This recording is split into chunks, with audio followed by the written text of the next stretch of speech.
ఓకేనా. నమస్తే, నా పేరు అజ్మీరా కోటేశ్వరరావు. 7BDCలో నేను గ్యాంగ్మెన్గా డ్యూటీ చేయడం జరిగింది. అయితే నాకు కొన్ని ఆబ్సెంట్ల వల్ల మా అమ్మ నాన్న చనిపోయారు. ఆ ఆబ్సెంట్ల కారణంగా నాకు రిమోట్ ఫర్ సర్వీస్ ఇవ్వడం జరిగింది.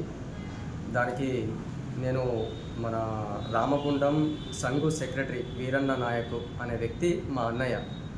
అయితే అతను తమ్ముడు నేను నీకు డ్యూటీలో జాయిన్ చేపియాలంటే ఇంత డబ్బులు ఖర్చు అవుతాయి అని అడగడం జరిగింది. అయితే ఎంత అయితే అన్నయ్య అని నేను అడిగితే తమ్ముడు 2 లక్షల వరకు అవుతాయి, ఫస్ట్ అయితే ₹1,00,000 కట్టు, జాబ్ వచ్చిన తర్వాత ₹1,00,000 కట్టు అని అన్నాడు.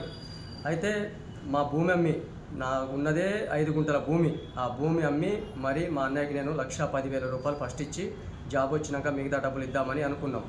అయితే ఇది మా తండాలో మా పెద్ద మనుషులు అలాగే మా సర్పంచ్ గారు వీళ్ళందరూ ఉన్నారు. అయితే ఆ డిఎన్ ఆఫీస్కి తీసుకెళ్ళలేదు, ప్లస్ డిఆర్ఎం ఆఫీస్కి తీసుకెళ్ళలేదు. అన్నయ్య జాబ్ ఎప్పుడు వస్తుందంటే ఇవాళ వస్తుంది, రేపు వస్తుంది, ఇవాళ వస్తుంది, రేపు వస్తుంది, ఇదే చెప్పడం జరుగుతుంది. అయితే నేను కూలి చేసి బ్రతుకుతా.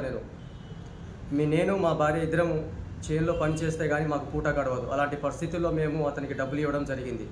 కనుక దయచేసి నా రైల్వే కార్మికులు అందరూ నాతోటి నేను BDCRలో చేసిన ప్రతి ఒక్క గ్యాంగ్మెన్లు కావచ్చు, ట్రాలీ మెన్లు కావచ్చు, ఎవరైనా కావచ్చు, కలిసిమెలిసి బ్రతికినాం.